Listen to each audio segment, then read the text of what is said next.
I'm a crazy guy. আমি basically আসছি এখানে হচ্ছে কার রেজিস্ট্রেশন করার জন্য একটা জায়গা। এটা আমি পিছনে দেখাই আপনাদেরকে।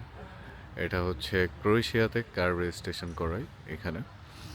তো এখানে একটা মজার জিনিস আমার সঙ্গে এই যে আমার ফ্রেন্ডের কার আর কি রেজিস্ট্রেশন করার জন্য আসছি। এখানে বেসিক্যালি আপনি যদি গাড়ি রেজিস্ট্রেশন করতে চান তাহলে সেক্ষেত্রে আপনাকে আপনার গাড়িটা পুরাটা চেক করবে মেশিন, ঠিক আছে? এই যেমন এই যে বাস ঢুকতেছে একটা, এই বাসটা পুরাটা চেক করবে যে এর ওয়েল ফিটনেস এভরিথিং ঠিক আছে কিনা।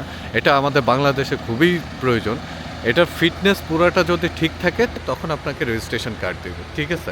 আদারওয়াইজ গাড়ির যদি কোনো ত্রুটি থাকে সেক্ষেত্রে তারা কোনো রেজিস্ট্রেশন কার্ড আপনাকে দিবে না। এটা অবশ্যই বাংলাদেশে হওয়া দরকার, কারণ যে হারে গাড়ির ফিটনেসের অবস্থা খারাপ বাংলাদেশে, সেই জন্য এটা খুবই ইম্পর্টেন্ট, ঠিক আছে? আমার ফ্রেন্ড বেসিক্যালি অনেক টেনশানে আছে। ও পে করতেছে যে কোনো রকম যেন গাড়ির ফিটনেসটা বেঁচে যায়, কারণ কিছুদিন আগে ও বাম্পে একটা বাড়ি খাইছে, ঠিক আছে? সো এমনটা বাংলাদেশে হওয়াটা অনেক ইম্পর্টেন্ট। এই জন্য ইউরোপের দেশগুলো এত বেশি উন্নত এবং এদেশে দুর্ঘটনাও খুবই কম।